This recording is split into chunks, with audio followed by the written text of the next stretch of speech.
Hello అండి, అందరికీ welcome back to our channel. ఈరోజు రెసిపీ వచ్చేసి టొమాటో కర్రీ అండి. ఈజీగా ప్రిపేర్ చేసుకునే టొమాటో కర్రీ. ఇంకా ఏంటంటే మనకి ఫేవర్స్ అవి వచ్చి తగ్గుతూ ఉంటాయి కదండి, టేస్ట్ బడ్స్ అన్నీ డియాక్టివేట్ అయిపోతాయి. అలాంటప్పుడు ఏంటంటే ఇది చేసుకుని తింటే మనకి నోటికి చాలా టేస్ట్గా అనిపిస్తుందండి, తినాలనిపిస్తుంది అనమాట. ఆ బెటర్నెస్ అంతా తీసేస్తుంది అనమాట ఇలాంటి ఫుడ్స్ తీసుకోవడం వల్ల.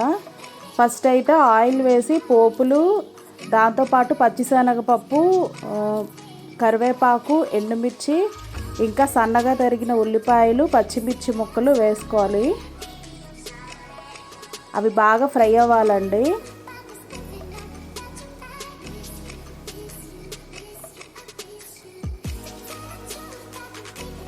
దీంట్లో కారం అనేది మనం అంత ఎక్కువగా వేయం కాబట్టి ఫ్లేవర్తో ఉన్న వాళ్ళు తిన్నా ఏం కాదన్నమాట. పైగా నోటికి కూడా చాలా రుచిగా అనిపిస్తుంది. ఇప్పుడైతే ఇందులో దంచి పెట్టుకున్న వెల్లుల్లి ముద్దండి. ఇది అల్లం వెల్లుల్లి పేస్ట్ కాదు, ఓన్లీ వెల్లుల్లిని మాత్రమే దంచి వేయాలి. ఇది కూడా బాగా ఫ్రై చేసుకోవాలి. టొమాటోలో వెల్లుల్లి అనేది కాంబినేషన్ బాగుంటుందండి. నెక్స్ట్ అయితే సన్నగా తరిగి పెట్టిన టొమాటో ముక్కలండి. చాలా సన్నగా తరిగి పెట్టుకోండి, కర్రీ అనేది తొందరగా అయిపోతుంది అనమాట. లేదంటే పెద్దగా కట్ చేసినా పర్లేదండి, వాటర్ అనేది రిలీజ్ అయితే అవుతుంది.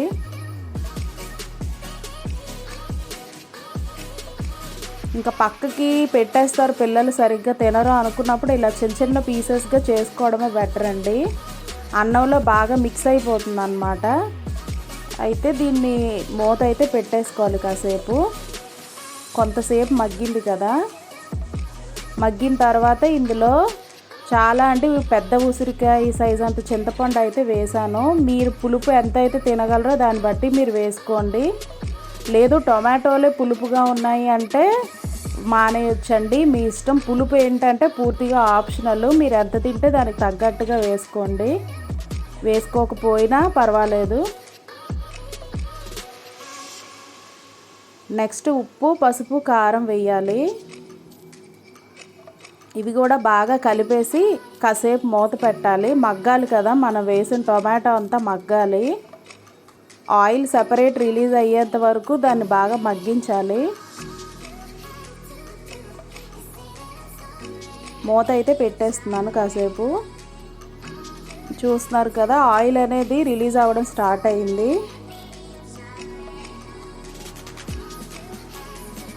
75% కుక్ అయిపోయినట్టే. ఇప్పుడు ఇందులో కొత్తిమీర ఉంటే వేసుకోండి, లేకపోయినా ప్రాబ్లం లేదు. ఉంటే కనుక ఖచ్చితంగా వేసుకోండి, దాని ఫ్లేవర్ అనేది మీకు బాగా ఎన్హాన్స్ అవుతుంది అన్నమాట. వేసి ఈ విధంగా మ్యాష్ చేయండి బాగా, ఎందుకంటే మనం ఇందులో చింతపండు, టొమాటో తొక్కలు ఇవన్నీ ఉంటాయి కదా, మెత్తగా చేయడం కోసం మనం జస్ట్ గరిటెతో ఇలా మ్యాష్ చేస్తే సరిపోతుంది. మూత పెట్టండి మళ్ళీ కాసేపు.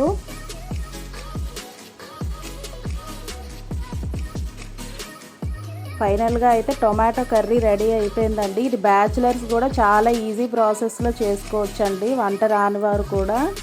కూరగాయలు ఏం లేనప్పుడు ఉల్లిపాయ, టొమాటోలు అయితే ఉంటాయి కదండి ఇంట్లో, వాటితో మనం ఇలా ప్రిపేర్ చేసుకొని అప్పడమో లేదంటే మిక్స్చర్ ఏవో ఒకటి ఉంటాయి కదా, అవి పెట్టుకొని తినేయొచ్చండి హ్యాపీగా.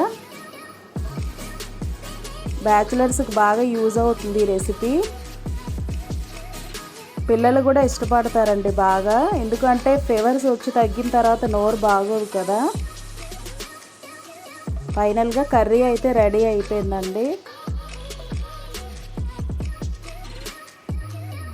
చూస్తున్నారు కదా, ఆయిల్ మంచిగా రిలీజ్ అయిపోయింది అనమాట.